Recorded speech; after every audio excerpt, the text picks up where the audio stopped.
Moving on now to the land rights movement. The first title you need to know is the native title. This is the shared interests of communities of individuals of Aboriginal and Torres Strait Islanders in relation to land and water.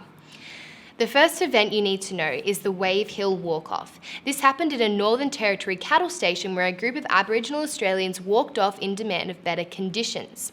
This was a precursor to much of the land rights movement. It's really snowballed from here on. Gough Whitlam was the first Prime Minister to make legislation that in some ways amended and responded to the right of native title, but it really affected a very, very small portion of Aboriginal Australians.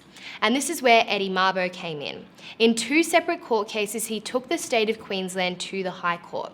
In the first one, the court ruled in his favour, finding that the Queensland legislation, which retrospectively tried to abolish native title, was not consistent with their own Discrimination Act.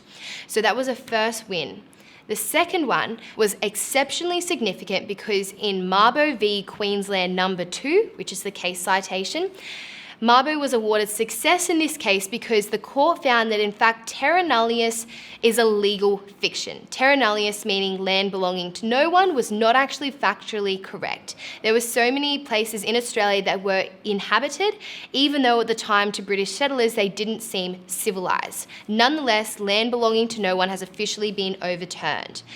But you had to be able to prove a consistent link with the land since prior to 1785. And obviously, dispossession meant that this was really, really difficult for a lot of people, added with the fact that so many Aboriginal spiritualities migrated frequently as well. Then we have the Wick decision, which is the final element you need to understand in the native title study. The Wick decision meant that where leaseholder title exists and native title exists, meaning people who have Crown land and native title claims can coexist.